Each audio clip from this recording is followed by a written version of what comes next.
Yo tenía mucho cuidado, era muy cuidadoso por mis hijos especialmente en el tema del COVID. Y me acuerdo en una reunión, estaba comiendo una ensalada de frutas y me dormí. Llegué a mi casa y me empezó a dar escalofrío. Y lo llamé a mi médico y me dijo, tienes que ir inmediatamente a hacerte ver. Y en esa primera ola, Marcelo, no había vacunas. Y como que en ese momento dices, o sea, ¿qué está pasando? ¿Qué hay? Y empiezas a pensar en tu familia y empiezas a decir, te empiezas a acercar más a Dios, muchísimo. Y después que te acercas no te alejas nunca más. Era las 9 de la noche y yo sentía que no me iba a despertar al otro día. Intuía algo. Entonces empecé a tocar el botón al enfermo y no venían y tocaba y desesperaba y viene y dice, ¿qué pasó? Necesito hojas y necesito un bolígrafo. Me dice, pero esperen un ratito, tardaba media hora y seguía tocando. Le decía, necesito ahora. Y me trajeron. Y me acuerdo en esa desesperación que era entre miedo, incertidumbre, porque me ponía a pensar, ¿qué hay después, digamos? Pero fundamentalmente mis hijos que eran chiquitos. Y me puse a escribir de manera rápida, así, en la nota. Y obviamente decía dentro de mí, lo único que decía Dios, yo sé que me vas a llevar, sé que te tengo que ir, pero por favor, cuídalos. O sea, por favor, nunca los abandones. Son lo que más amo. O sea, son los dos angelitos que tú me has mandado a mí. O sea, yo soy un privilegiado de tener a mis hijos.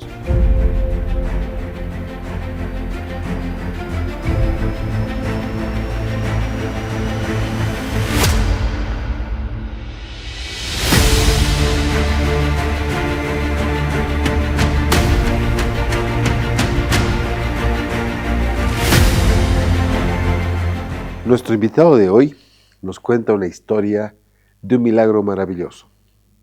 Ocurrió el 2020, en la primera ola del COVID. Estuvo varios días internado, pero hubo una noche que pensaba que no la iba a pasar.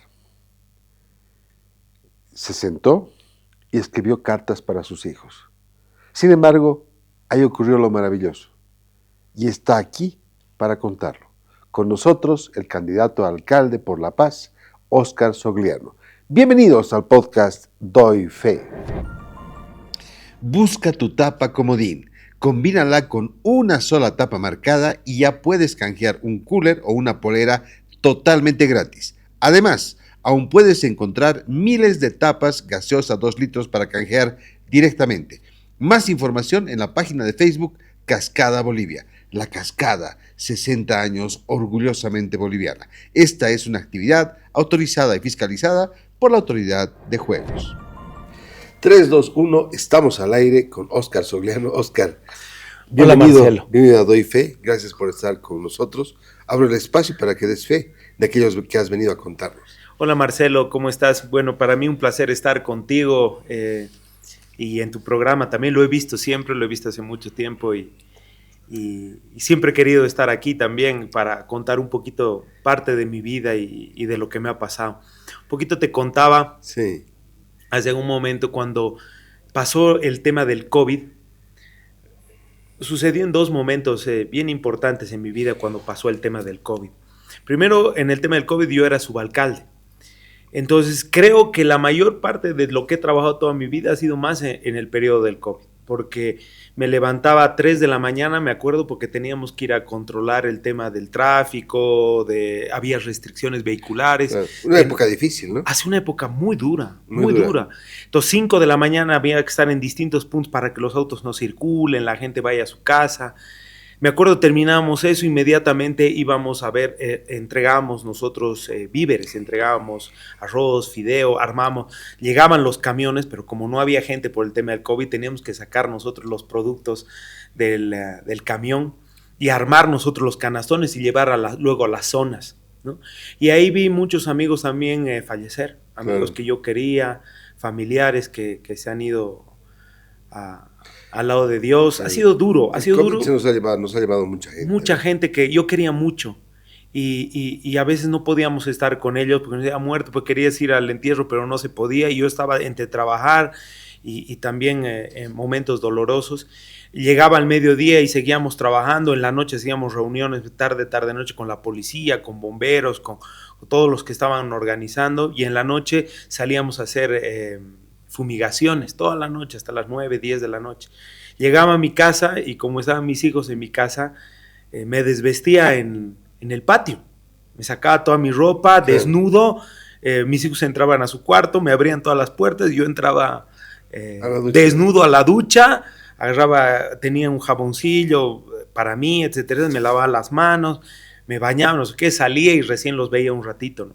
Y después otra vez hasta las 3 de la mañana, y ha sido ese periodo largo que hemos hecho, pero ha sido satisfactorio también, porque hemos llevado víveres a personas muy humildes, pobres, que no tenían la oportunidad de comprar en esos momentos, tal vez por delivery o salir Claro. de sus casas. Y claro, había un agradecimiento muy grande de ellos. Entregar ese víveres era como entregar un chaleco salvavidas en medio de un naufragio. Seguro, no, seguro. Y claro, veíamos las caras de feliz, no podíamos abrazarnos porque teníamos que tener distancias, venían los camiones, descargábamos.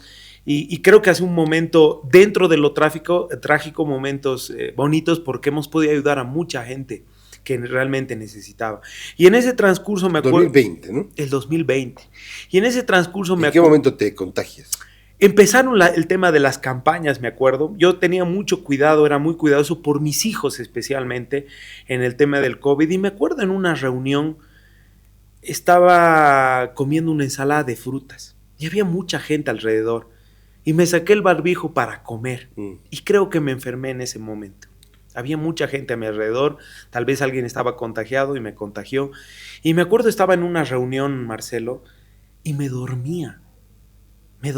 Estaba así y me caía de sueño y no sabía qué me pasaba. Decía, y en medio de la reunión me dicen, Oscar, ¿estás bien? Me dice, sí, pero me estoy durmiendo. Creo que no he dormido bien.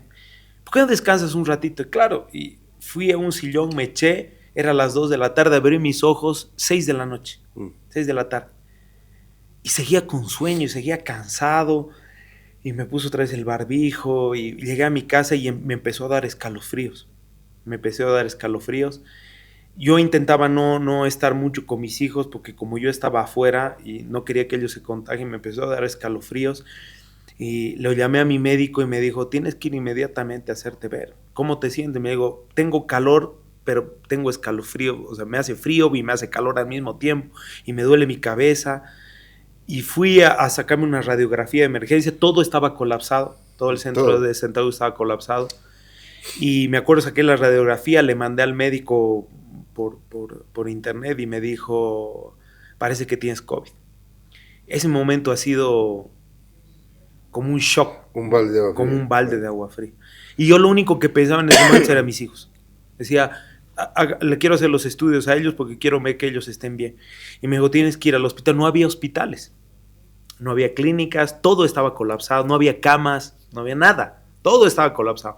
Y me acuerdo por un amigo, pude conseguir una cama, me acuerdo, al lado del quirófano en el Hospital San Gabriel, y me hicieron los estudios y efectivamente tenía COVID. Y en esa primera ola, Marcelo, no había vacunas. No había vacunas. O sea, yo también he pasado el COVID en esa primera ola. En esa ola. Y te dio así, porque había personas que le daba como resfrío. Me ha dado resfrío fuerte, pero lo que me ha salvado a mí, creo yo, ha sido que y les agradezco a todos mis amigos de la universidad, sí, han hecho una colecta y han aparecido con ese antiviral, ¿cómo se llamaba? Un antiviral bien famoso. Sí. Que no hubo después, no había en las farmacias. No había, y era carísimo. Y era carísimo. Se han hecho una vaca y resulta que llegó mi familia trajo al hospital, a la Clínica del Sur, estuve yo. Claro. Igual, todo ha sido cosa de Dios realmente, porque yo llegué esa noche y justo una persona, un amigo, había pasado de esa habitación donde estaba a terapia intensiva. Claro. Jesús Rodríguez, que luego falleció, lamentablemente. Colega, periodista. Pero quedó su habitación y pudiste entrar. Y yo pude entrar ahí. Claro. Y estuve una semana y siempre mi mamá siempre se acuerda. Yo te llamaba, Marcelo, y me decía, ¿cómo está? Estamos bien. Y decía, ¿pero con quién está? Estoy con Jesús. Yo hacía una semana en la que yo he estado mal, sí, pero al mismo tiempo mucha comunión con Dios, ¿no? Sí. Entonces yo decía, estamos bien, o sea, yo no me sentía solo, digamos, ¿no? Y eso es un poco lo que tiene, lo que yo agradezco realmente, tener una relación cercana con Dios, porque, y eso te voy a preguntar también enseguida, o sea, a propósito de esta, porque definitivamente cuando lo tienes a Dios cerca, es como que nunca estás solo, ¿no? Sí. Pero además a mí me ha pasado que es como que estás cerca de él. Como que en algún momento de tu vida, tus actividades, tu trabajo, miles de cosas, te aleja, te descuidas. Y como que en ese momento dices, o sea, ¿qué está pasando? ¿Qué hay? Y empiezas a pensar en tu familia y empiezas a decir, oye, te empiezas a acercar más a Dios, muchísimo. Y después que te acercas no te alejas nunca más. Claro, y sientes ahí una presencia. Fortaleza, ¿no? Sí, y mira, a mí me pasó algo muy parecido porque me acuerdo cuando me internaron, yo estuve 25 días internado. Estaba aislado, obviamente, en un lugar de COVID. Entré por un amigo, no había camas y él me dijo, mira, hemos conseguido un cuartito chiquitito que creo que no era una habitación. No era una habitación, pero ahí la armaron y me ayudaron muchos amigos, me internaron y claro, yo me sentía muy débil, me pusieron oxígeno y cada vez me sentía peor. Y me acuerdo una noche, Marcelo, era las 9 de la noche y yo sentía que no me iba a despertar al otro día. O sea, me entró mucha debilidad. Yo he dicho, no voy a despertar. Estaba por dormir, he dicho, no voy a dormir porque no voy a despertar. No voy a despertar. O sea, hay algo, es como que yo intuía algo. Entonces empecé a tocar el botón al enfermero y no venía, ni tocaba, y desesperado, y viene y dice, ¿qué pasó? Necesito hojas y necesito un bolígrafo. Me dice, pero esperen un ratito, tardaron media hora y seguía tocando, le decía, necesito ahora. Y me trajeron. Y me acuerdo en esa desesperación que era entre miedo, incertidumbre, porque me ponía a pensar qué hay después, digamos, ¿no? Pero fundamentalmente mis hijos que eran chiquitos, no eran tan chiquitos, ya eran, hace 4 años, mi hijo tenía 13, mi hija tenía 10 años, y yo decía, ¿qué va a pasar con mis hijos? O sea, quiero verlos crecer. Mi sueño siempre es verlos crecer, desarrollarse, ir a la universidad, tener familia. ¿Qué va a pasar con ellos si yo me voy? Y me puse a escribir lo que yo hubiera querido hacer con ellos, lo que me hubiera gustado hacer con ellos en algún momento, ver a mi hija vestida de blanco, agarrar a mis nietos, jugar con ellos, verla realizada, feliz, a mi hijo también. Y me puse a escribir de manera rápida, así, en la nota. Y obviamente decía dentro de mí, lo único que decía Dios, yo sé que me vas a llevar, sé que me tengo que ir, pero por favor, cuídalos. O sea, por favor, nunca los abandones. Son lo que más amo. O sea, son los 2 angelitos que tú me has mandado a mí. O sea, yo soy un privilegiado de tener a mis hijos. Por favor, cuídalos. Por favor, no dejes que les falte nada. Y me puse a rezar, Marcelo. Me puse a rezar toda la noche. Toda la noche. Y le empecé a contar a Dios. Le dije, esto me ha pasado, esto me va a pasar. Tengo miedo, ¿qué tengo que pensar? O sea, ¿qué hago? ¿Tengo miedo? ¿No tengo que tener miedo? Sentía que ya no iba a despertar. Y en un momento de esos ¿No dormiste esa noche? Me dormí por el cansancio a las 4 de la mañana. 4:30 de la mañana. Pero rezando, no me di cuenta, cerré mis ojos, estaba rezando y según yo no estaba durmiendo, estaba despierto. Y abrí mis ojos a las 9:30 de la mañana, ¿no? Entonces me he visto y es como que ha pasado un lapso, pero yo pensé que todavía no estaba dormido. Y empezó a pasar 12:30 y empecé a recuperar, Entró el médico y me dijo, te veo mejor. Y yo le dije, ¿verdad? Ayer pensé que me iba a morir. No, yo te veo muy bien. Que entre paréntesis también, Marcelo, te cuento, el médico que me ha tocado para mí es un ángel, de verdad. ¿Cómo se llama el doctor? Le mandamos un abrazo. Era el doctor Aníbal, me acuerdo. No me acuerdo su apellido, el doctor Aníbal. Así como un ángel. ¿Cómo es, no? Pero no lo has visto físicamente. Yo también tengo un ángel, el doctor Lequipe. Ya, pero y justamente estos días estaba por la Clínica del Sur. Sí. Y cuando pregunté por él, y me dijo, sí, es intensivista, o sea, sí, no se lo ve, ¿no? ¿no? Claro. Pero yo decía, ¿sabes qué? Yo tengo un aprecio a ese doctor y no lo conozco personalmente, porque claro, estaba pues vestido así, con un traje de astronauta más o menos, ¿no? Entonces nunca lo vi. No, en el caso mío, el médico entraba con como gorrito y entraba con barbijo. Nada más. No, Pucha. nada más. Y él me decía, no tienes nada, estás bien, eres joven, esto es como un resfrío. Yo le decía, no, doctor, me siento muy bien, no pasa nada. Y claro, yo después analizando decía, no era que estaba bien, estaba mal, pero él me daba ánimos, me decía, y es el ánimo es como el 50% de una enfermedad. Si tú te sientes que, yo decía, no, me ve viendo, te veo perfecto, es más, pasó mañana vamos a ir a jugar fútbol, ¿de qué equipo eres? Del Tigre, yo también, vamos a hacer un partido ahí, vamos a jugar contigo. Yo le decía, es que no creo, le digo, estoy mal, estás bien. Y claro, me subía el ánimo. Y me decía, más te estábamos poniendo tus medicamentos y ya se ha visto que esto está funcionando en el mundo, no te va a pasar nada. Los retrovirales, esto que te pasa, que eran carísimos además, ¿no?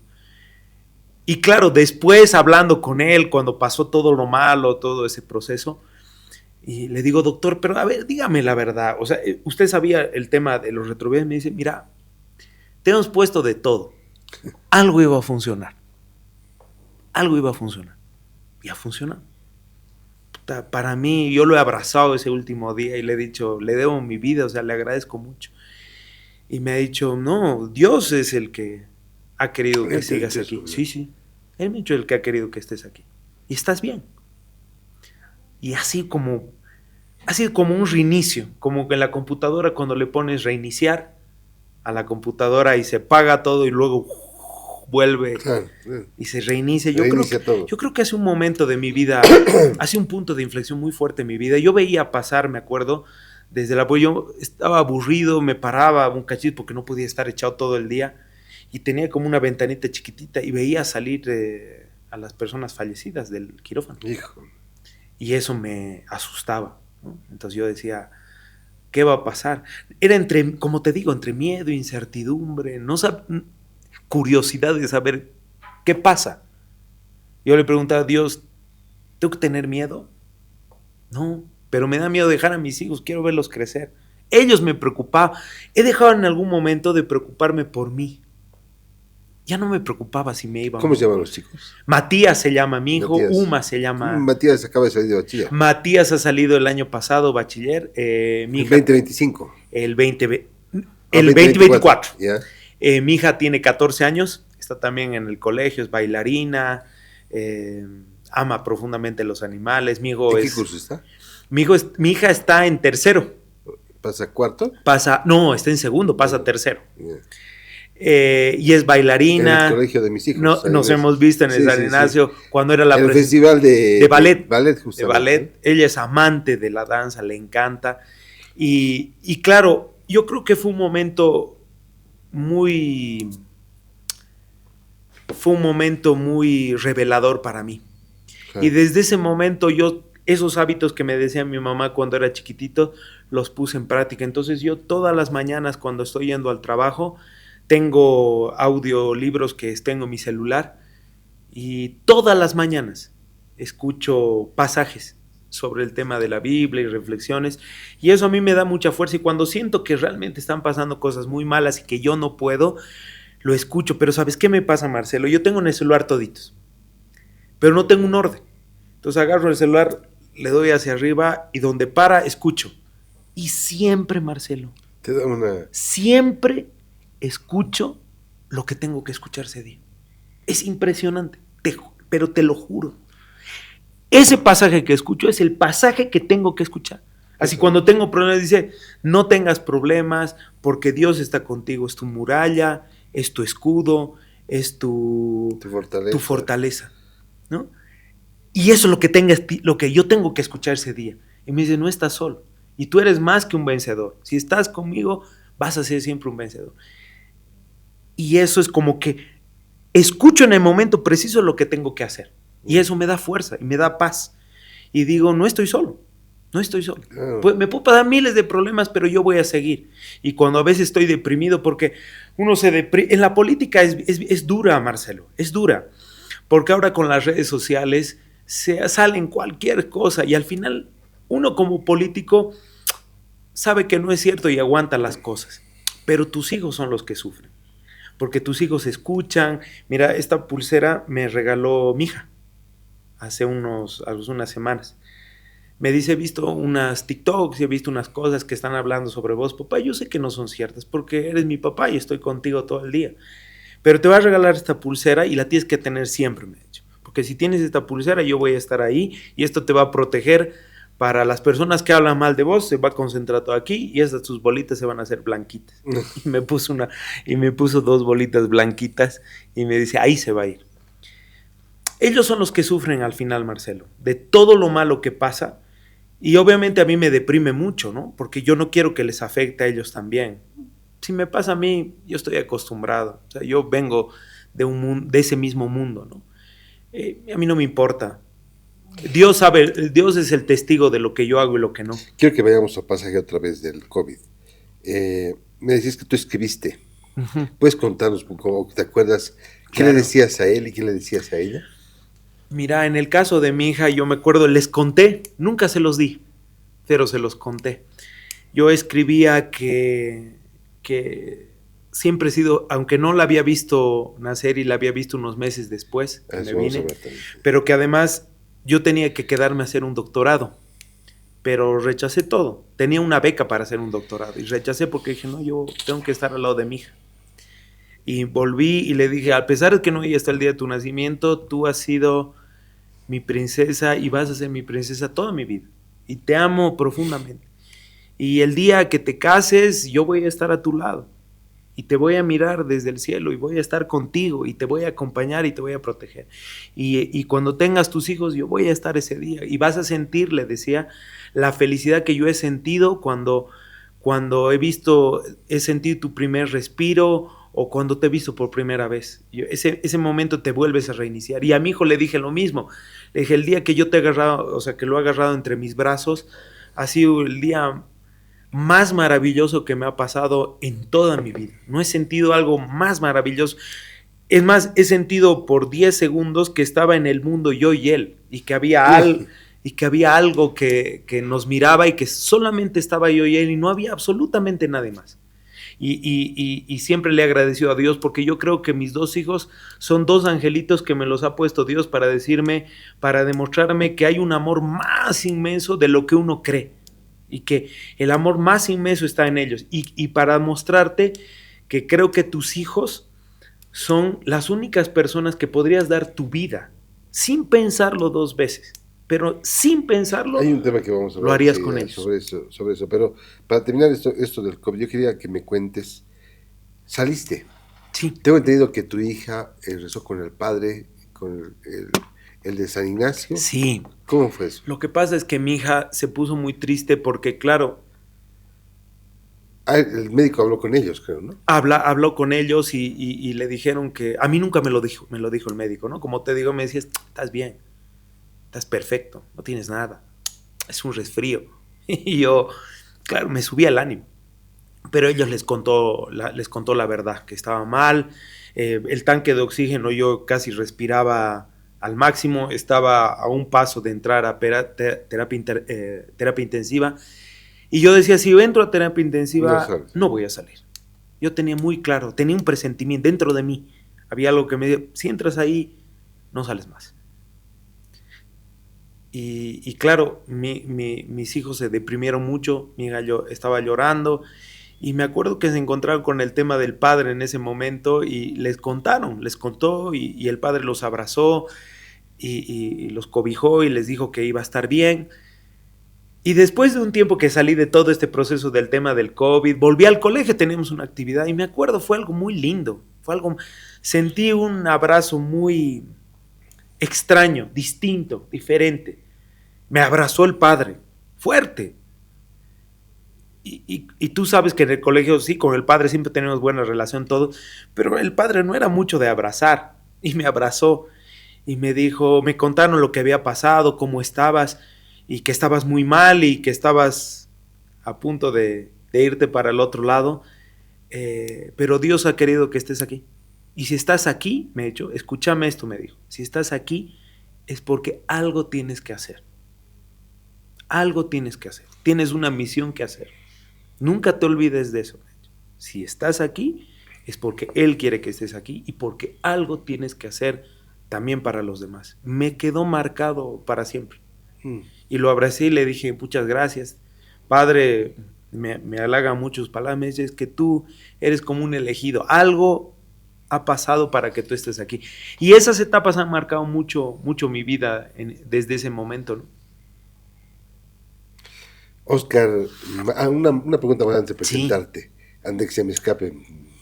Miguel me apuntaba hace un ratito y es importante. claro. ¿Cómo fue el reencuentro con tus hijos después del COVID? Lo más hermoso del ¿Ah, mundo. sí? ¿Qué pasó He con salido ellos? muy débil primero porque no, ellos no podían subir, no los podía ver, hablábamos por teléfono, pero no los podía ver y para mí era angustiante. Salí muy débil, pero salí, ¿no? Y me diga, tienes que estar una semana más para recuperarte y generar fuerzas. Yo le he dicho, no, va a quedar un día más. Me quiero ir, quiero ver a mis hijos, quiero estar con ellos. Y salí, me esperaron afuera, obviamente me puse 4 barbijos, ya no tenía en realidad, pero igual el miedo que representaba era muy fuerte. Y los abracé, los besé, les dije que los amaba con toda mi vida, que ellos son mi vida entera, y ha sido un momento de los más felices también que he tenido. Ha sido duro, ha sido duro. Salir del tema del COVID ha sido duro. Y te pone a reflexionar, y claro, cuando yo escribía la nota, volviendo un poquito atrás y cuando los vi después, si realmente tú les dedicas todo el tiempo que tú quisieras también a tus hijos. Y creo que no. Creo que uno no les puede dedicar el tiempo que quiere. Yo quisiera estar más tiempo con ellos. Te contaba antes, cuando había llegado, que reflexionando un poco internamente en mí decía, mira, pensándolo bien, hace casi 13 años no tengo vacaciones. He salido cuando había un feriado largo, pero vacaciones, Y ahora vas a tener que volver. y, y te voy a contar también cómo he tenido que volver un día de mis vacaciones. La última vacación, en realidad no he tenido la vacación porque he tenido que volver.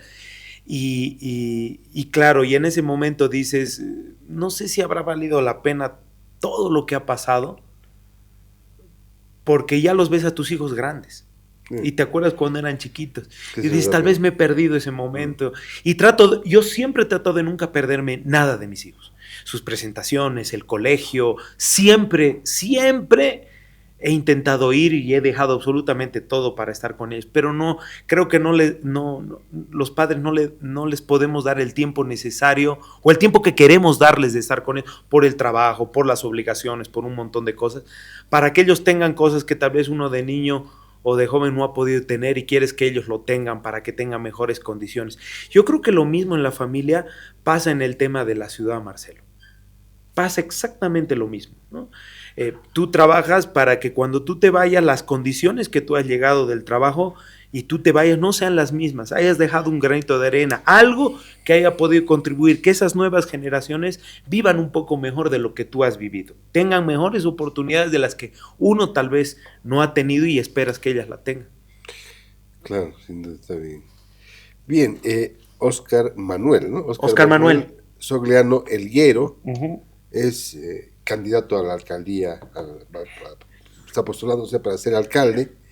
Es un municipalista paceño con 18 años de experiencia en gestión pública local. Naciste en La Paz el 15 de junio del 79. Así es.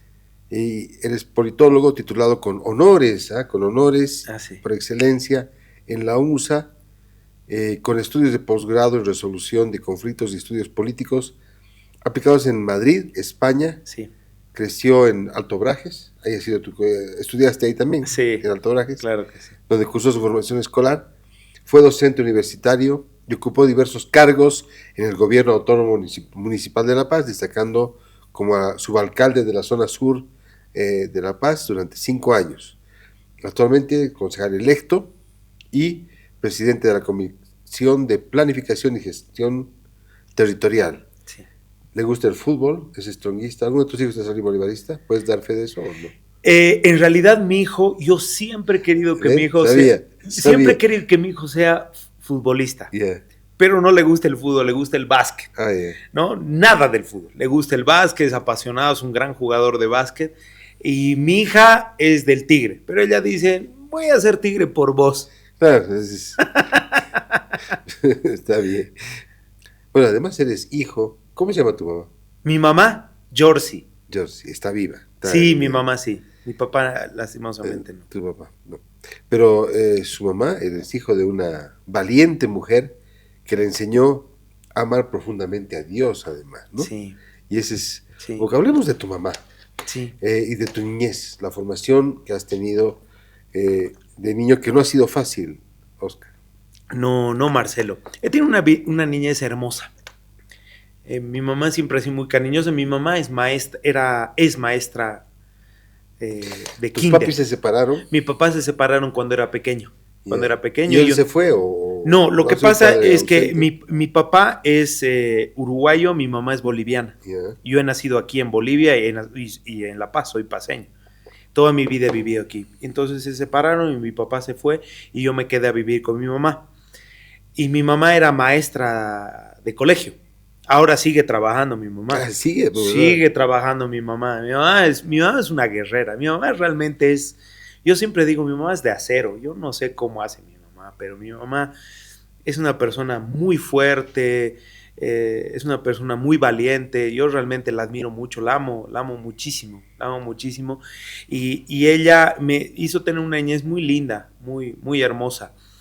Y ella me decía, cuando tengas hijos me vas a entender. Y claro, ella trabajaba mucho, tenía 2 trabajos.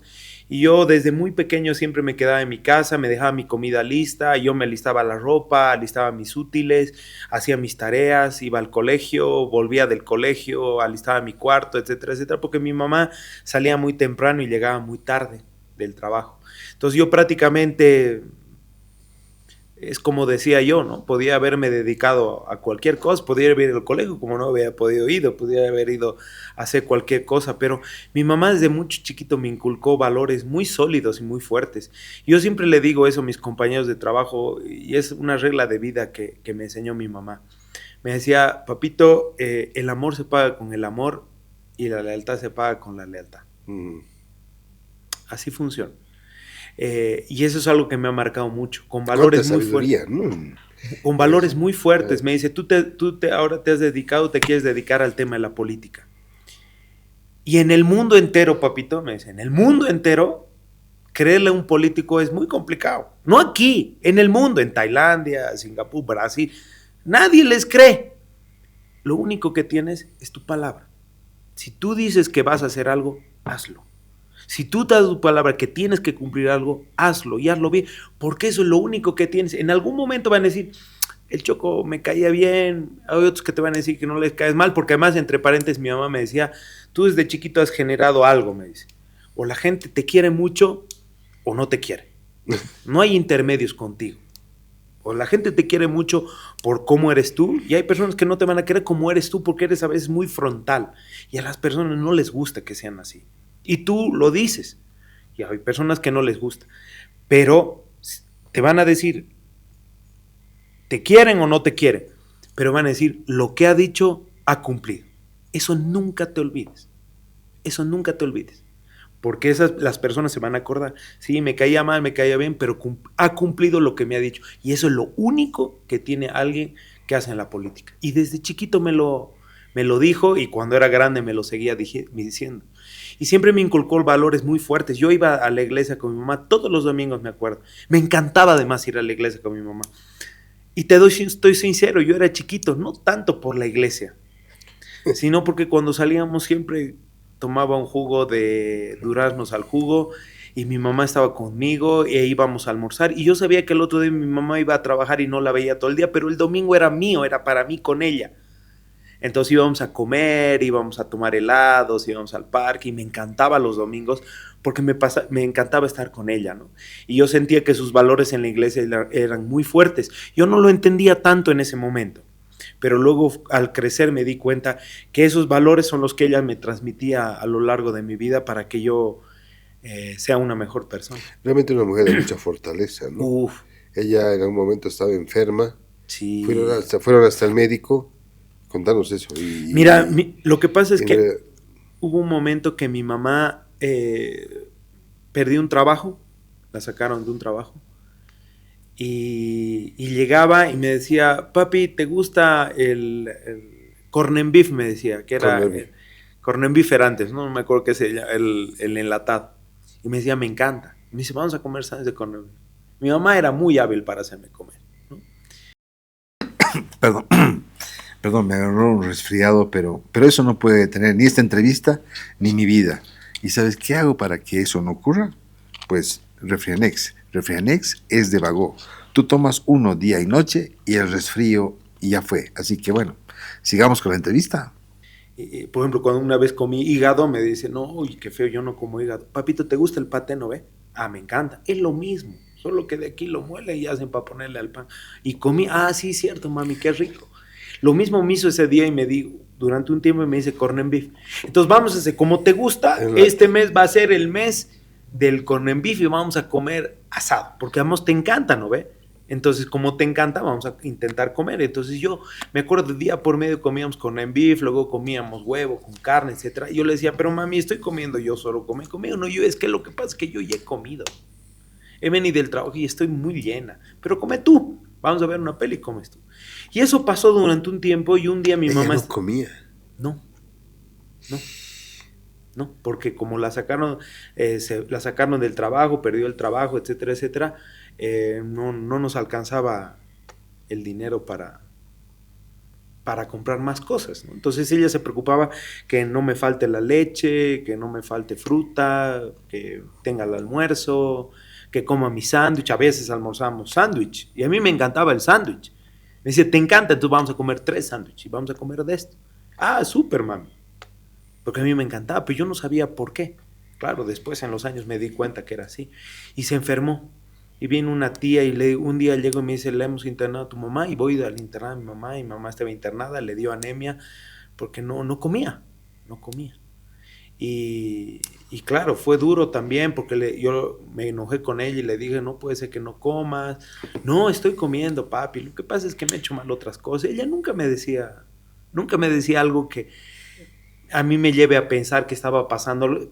Ella siempre procuró que sea la vida más normal que tenía que tener para mí. Y eso me dio mucha fortaleza en mi vida, porque no ha sido fácil.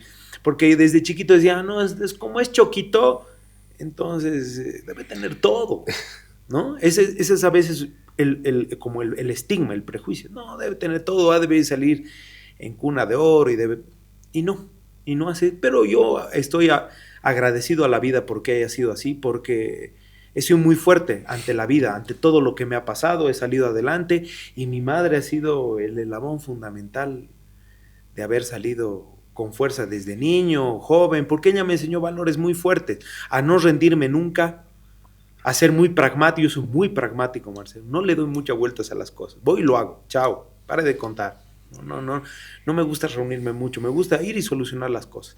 Y eso lo aprendí de ella y fue poco a poco que me fue enseñando esos valores, a ser fuerte, a mirar la vida adelante, a saber que va a haber momentos difíciles, que vas a caer y te tienes que levantar y no hay tiempo para lamentos. Uno sigue y sigue y sigue y sigue. Y claro, al verla ella tan fuerte, hasta ahora mi mamá sigue trabajando. Y yo la veo fuerte. Una vez, tuvo una caída hace 1 año y medio. Y claro, ella es una persona mayor. Entonces le fui a hacer análisis, todo. Y mi mamá dice, estoy bien, no va a pasar nada. Tranquilo. Y mi mamá sigue y sigue y sigue. ¿Y qué dijo el médico?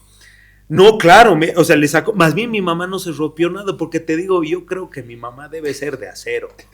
No, de verdad, debe tener algo ahí, de tener una estructura, porque mi mamá se ha caído y nunca se ha roto nada. Y me dice, lo que pasa es que yo tomo harta leche, papito.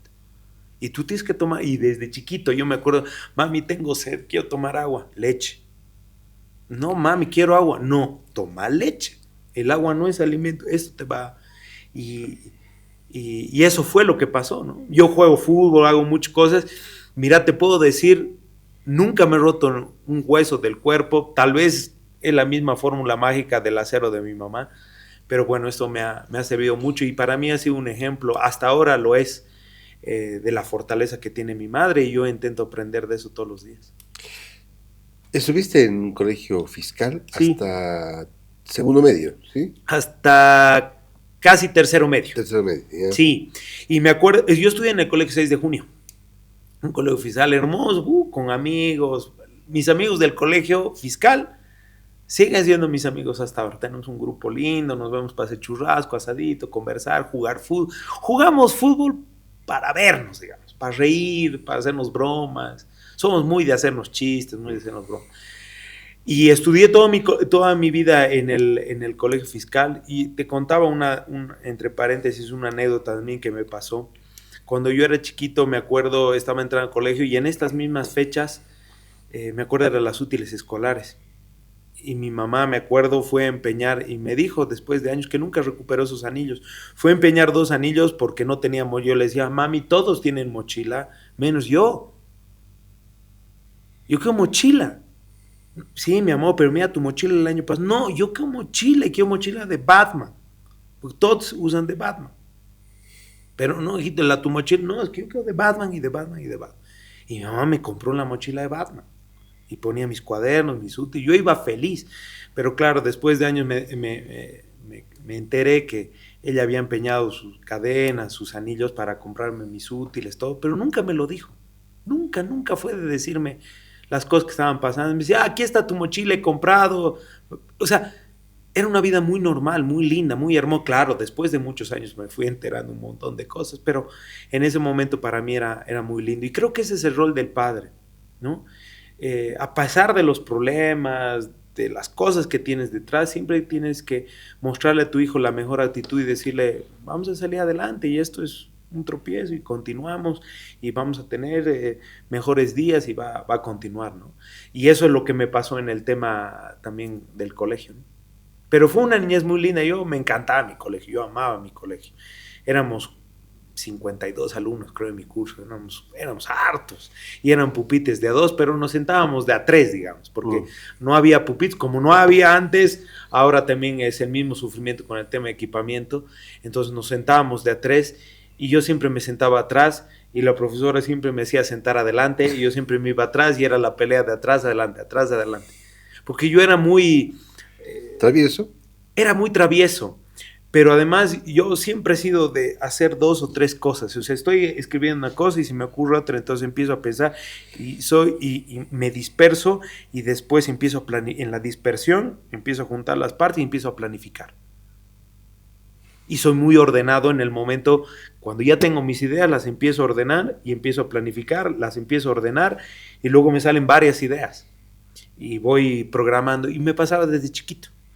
O sea, te mentiría si diría de chiquito, obviamente nunca le he dicho a mis hijos esto, ¿no? Ahora ya que son grandes lo puedo decir, pero yo nunca casi estudié para un examen, Marcelo. Yo me acordaba de lo que la profesora hablaba. La veía, dentro de todas mis travesuras veía, escuchaba, hacía mis cosas, y luego veía el examen y lo daba, y no era un mal alumno. Era bien travieso, eso sí, pero era un buen alumno, ¿no? Era un buen alumno.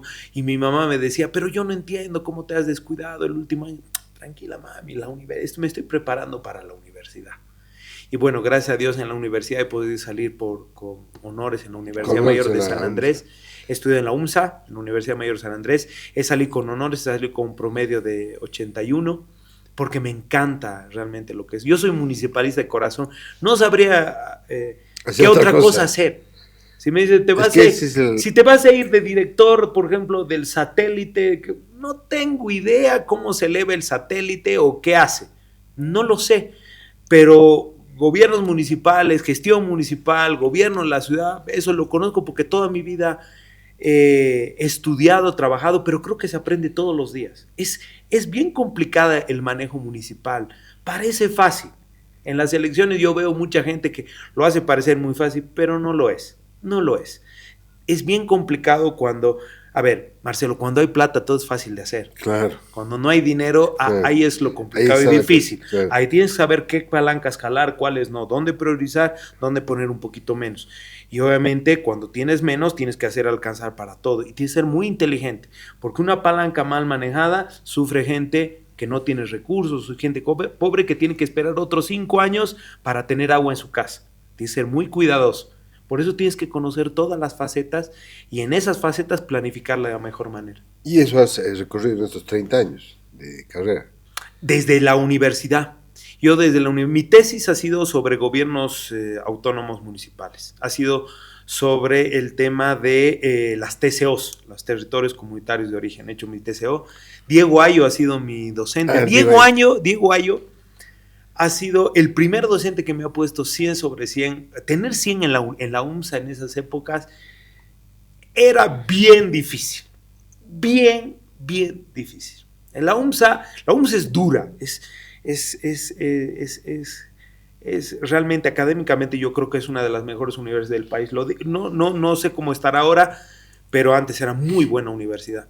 Diego Ayo me puso 100 justamente en un trabajo que hice sobre las TCOs y me regaló su libro sobre los 10 pasos del municipalismo, me acuerdan eso, y me encantaba esa materia. Hice mi tesis sobre eso. En mi maestría igual he hecho mi tesis sobre gobiernos locales. Pero luego cuando vas a la realidad, Marcelo, después de haber académicamente estudiado tanto, te das cuenta que la realidad es bien distinta. Bien distinta. Y claro, mi mentor en el municipalismo ha sido don Pedro Sus. Que yo creo... Don Pedro Sus. Yo he trabajado con él los primeros años en el gobierno municipal. No he conocido a nadie que conozca tanto de municipalismo como él. Hasta ahora, después de 18 años. Yo creo que tendría que estar en el municipalismo. No 20, me rectifico, 18, ¿no? Yo tendría que estar unos 40 años para aprender lo que él sabía, ¿no? Sobre gobiernos locales. Realmente conocía muchísimo. Y yo he aprendido de él. Yo sabía la teoría. Le decía, no, es que, don Pedro, la teoría, mire, la teoría del Estado, muestre la teoría de los juegos. Ven conmigo a una reunión. Sentate. Y claro, ver la reunión cuando los vecinos te quieren matar porque en el POA les has afectado 30,000 bolivianos. Claro, en el libro no dice eso. No está eso. No dice eso. Entonces, claro, la manera de manejar, cómo saber, cómo tienes que priorizar un proyecto, sacar algo, es realmente excepcional. Y para eso es en el terreno y conociendo. Yo admiro mucho todos los que trabajan en distintas cosas. Pero el gobierno municipal, el municipalismo, el gobierno de la ciudad es totalmente distinto. Es totalmente distinto al gobierno nacional. Por ejemplo, si uno que ha sido candidato o presidente quiere dirigir una ciudad, es totalmente distinto. No es lo mismo manejar el gobierno nacional. Claro, te da una idea, un pantallazo, pero no es lo mismo. Hay miles de cosas que se complementan entre lo legal. El presidente lo debe estar viviendo, justamente. ¿Perdón? El presidente Paso debe estar viviendo. Es que no es lo mismo. Él ha sido alcalde de Tarija, pero no es lo mismo manejar. Obviamente las nociones de la ley marco, la constitución, el tema de marco normativo, claro, es muy parecido, o sea, pero no es lo mismo. No es, porque lo local tiene características distintas que tienen que ver desde lo diminuto a lo grande. No solamente es el sistema de transporte, el Pumacatari, es también el sistema de salud, es el campus deportivo, es los servicios básicos, es tener una buena planimetría, un buen camino, un buen poste de luz, es decir, cosas pequeñas que tal vez no están en tu realidad, pero en la realidad de miles de personas sí, porque hay personas que tienen que ir a llenar un balde con agua en una pileta para 7, 8 manzanos, o tienen que caminar 5 cuadras para llevar en una cuesta así empinada una garrafa hasta su casa. Y claro, si vos vives, no sé, en Calacoto, tal vez esa realidad no te vas a dar cuenta. Pero cuando estás ahí, te das cuenta que poner un sistema de alcantarillados para ellos es la diferencia como poner un Pumacatari en otra zona, porque son realidades distintas y tienes que conocer más en una ciudad de La Paz. Yo creo que si puedes trabajar en el gobierno municipal de La Paz y en la ciudad de La Paz, puedes administrar cualquier ciudad del país, porque La Paz es bien diversa.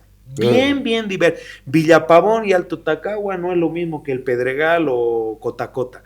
No es lo mismo que Santa Fe de Quesín y Cárate en la zona sur, que Llojeta, Bajo Llojeta, el Vergel. Son realidades distintas, son necesidades distintas, son problemas distintos y son soluciones distintas.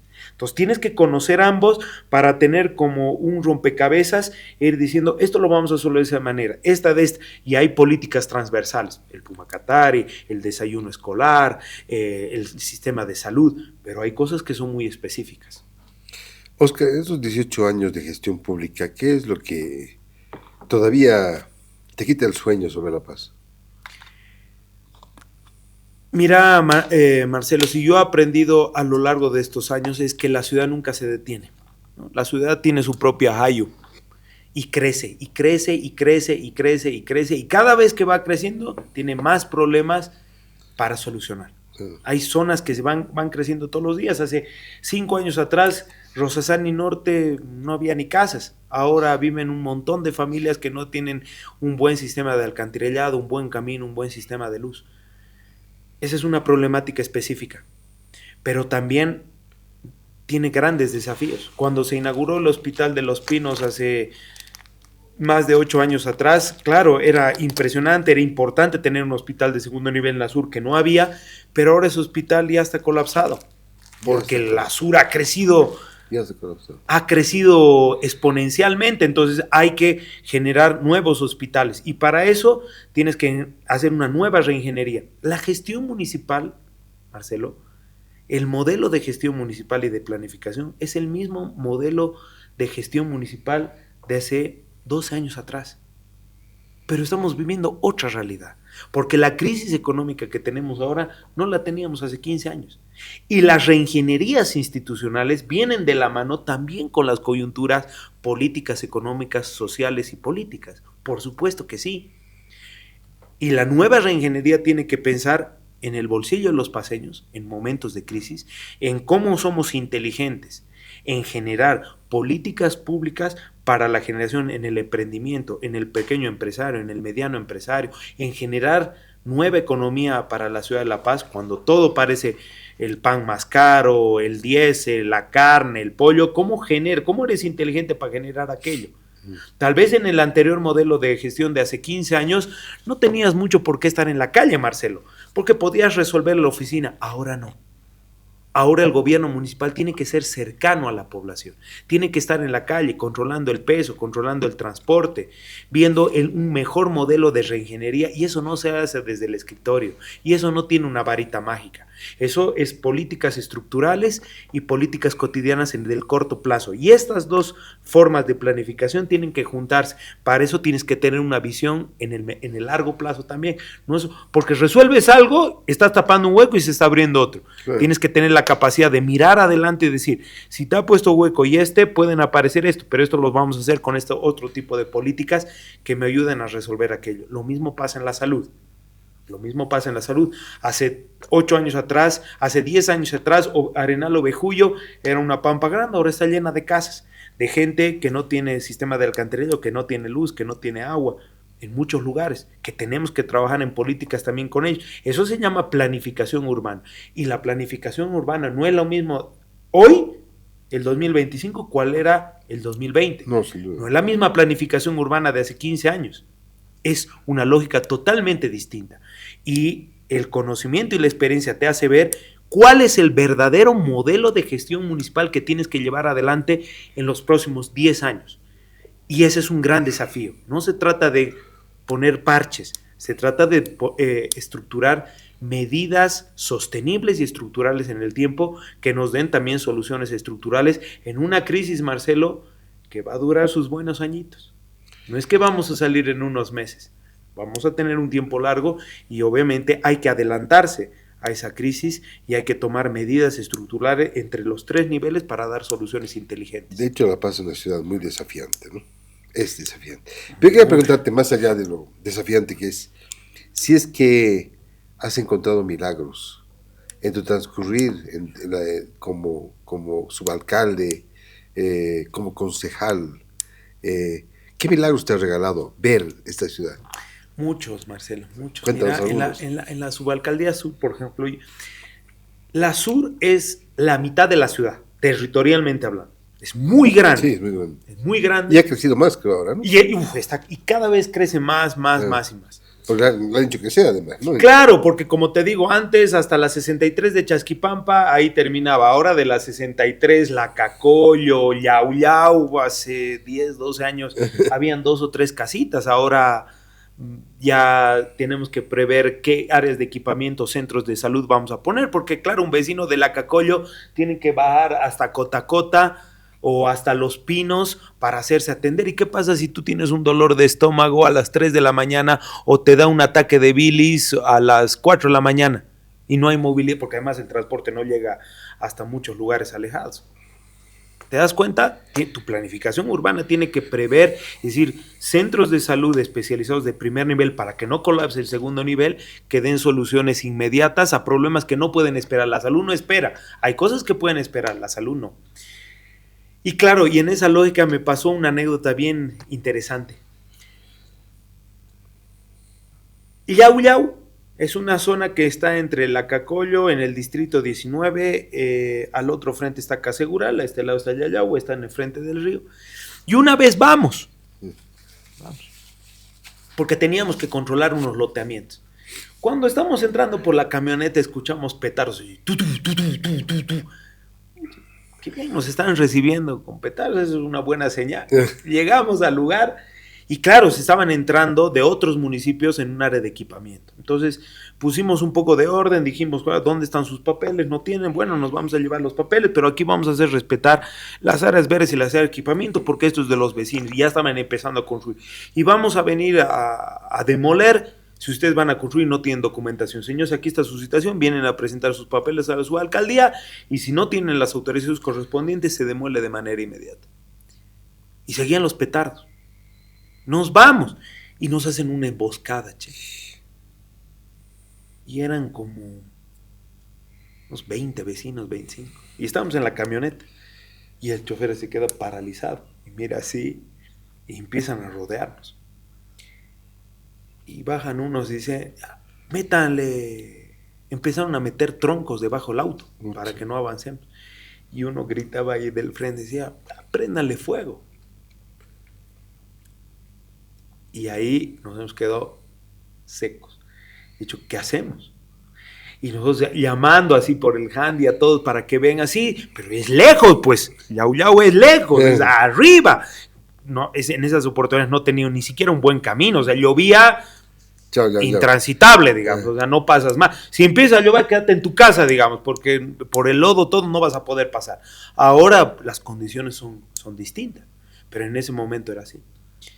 Y claro, y Jesús me decía, y ahora Jesús se llama mi conductor. Sí. Por eso no existen las casualidades. Exactamente. Jesús se llama mi conductor y me decía, ¿y ahora qué hacemos? Me decía.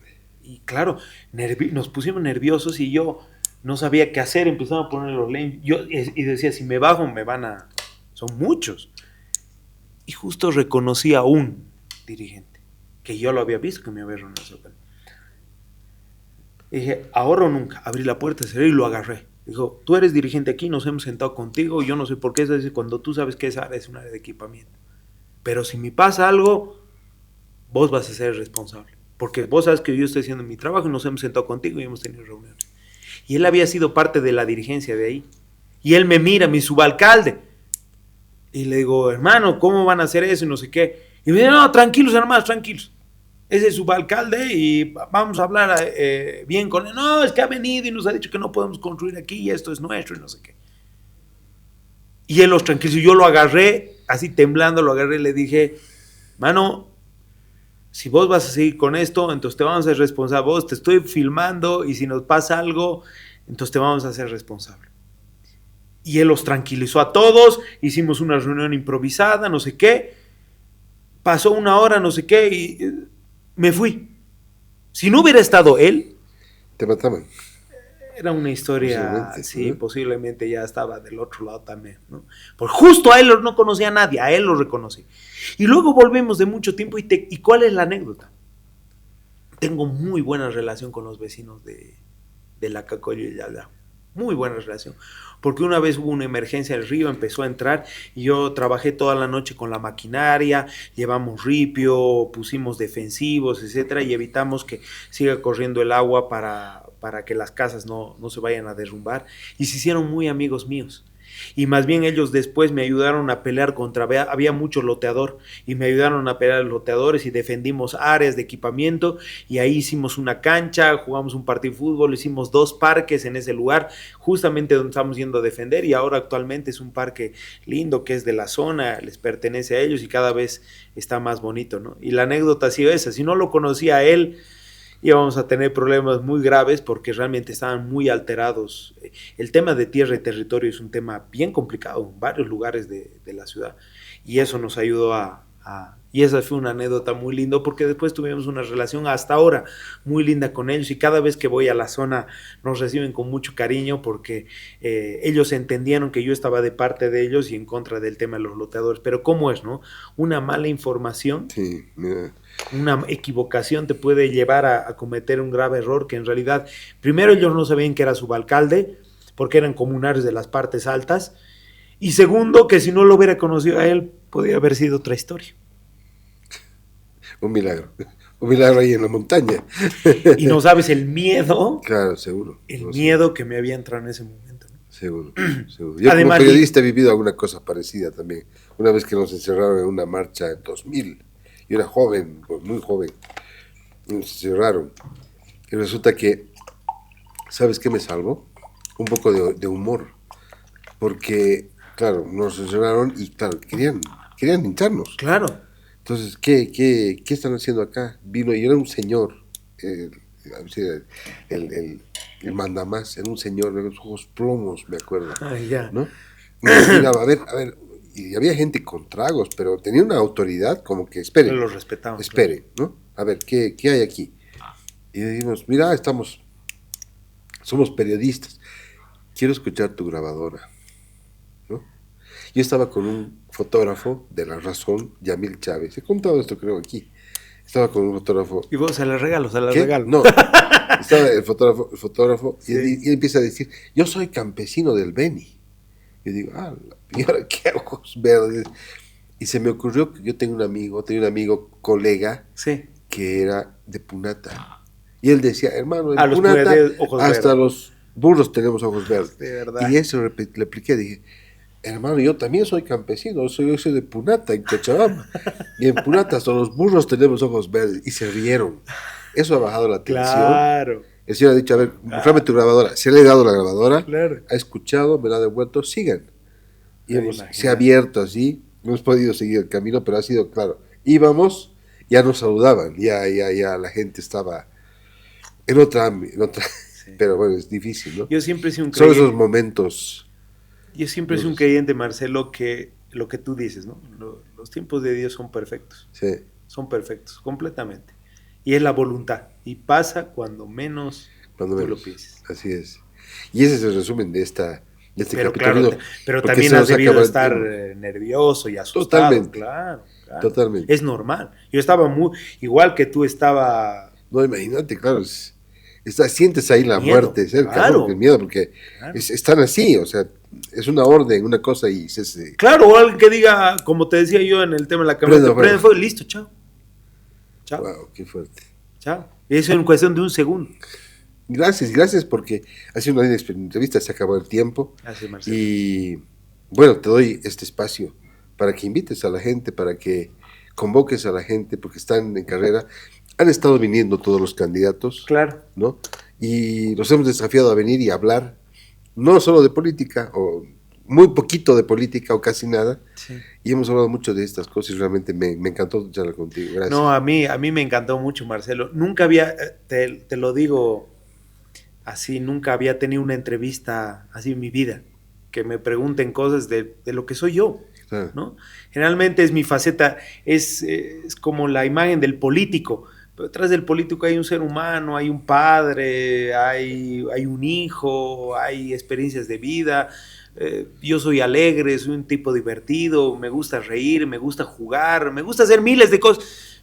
A veces esa faceta no se conoce y pensamos que somos robots y que tenemos que ir. Hoy día, por ejemplo, escuchaba y decía, no, lo que pasa es que hay personas que han vivido del Estado durante 15 años, pero un ratito, tú eres candidato y vas a entrar al Estado, y no es que uno vive del Estado, este es un trabajo, o sea, ser alcalde, ser consejero, trabajamos, nos pagan por trabajar, por los resultados que vamos a dar, y claro, y los resultados en mi vida han sido maravillosos, Marcelo. Yo voy a zonas donde decía, este asfalto lo hemos hecho cuando yo era subalcalde, este centro de salud hemos priorizado con los vecinos, este parque que ahorita están jugando las guaguas, donde está mi hija jugando, lo he priorizado yo cuando he sido subalcalde.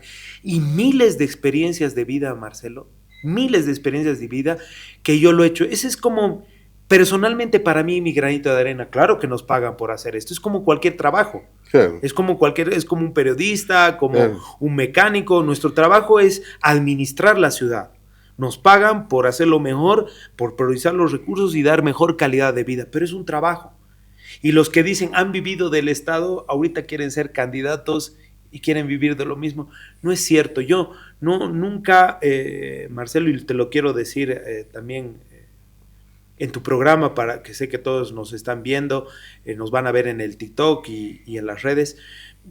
Nunca voy a hablar mal de nadie. Voy a decir la verdad, sí, pero no voy a hacer guerra sucia, porque yo he experimentado eso y sé que tus hijos, tu familia es la que más sufre. Sí. Cuando se inventan cosas, uno no, pero tus hijos sí. Y es doloroso y es triste ver cómo la política se ha denigrado a simplemente eso.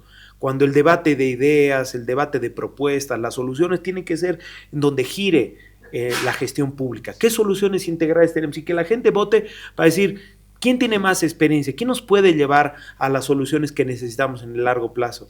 Equivocarse es difícil, claro que sí, pero poder tomar las mejores decisiones, eso es una cualidad que tienen las elecciones de lo que viene adelante. Yo, la verdad, Marcelo, amo mucho esta ciudad porque viven mis hijos, me voy a quedar aquí toda mi vida, me encanta La Paz.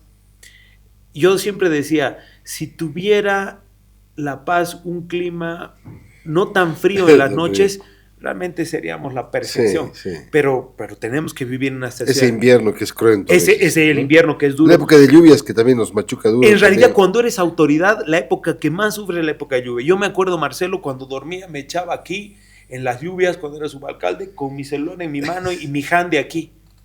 Así dormía. Sí, y mi hija me decía, ¿qué estás haciendo con eso?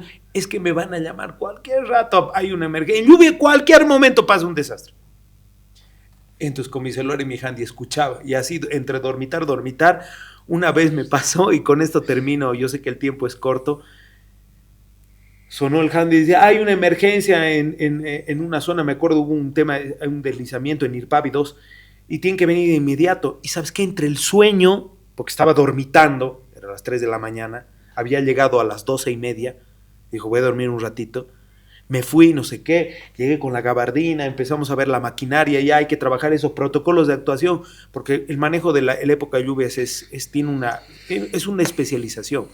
Yo lo aprendí a lo largo de los años, hay que hacer protocolos, ver maquinaria, defensivos, coordinar con policía, no sé qué, ordenas a los equipos, etc. Y no me di cuenta a la 1:30 que estaba con pijama. Estaba con pijama, con botas y con mi pijama. Y todos me miraban así y decían, mierda, bonito pantalón, digamos, ¿no? Del subalcalde. No da con la gabardina. Y que cuando me miren, me dice, se me pasó. O sea, entre lo que me despertaba, me mojaba la cara, me puse el casco, no sé qué, salí volando. Había ido con pijama, digamos. Entonces, hay muchas anécdotas que han pasado, pero lo que nosotros queremos es generar en la ciudad cercanía, nuevamente recuperar la mística y la identidad de la ciudad, de la cercanía de la ciudadanía con su gobierno municipal.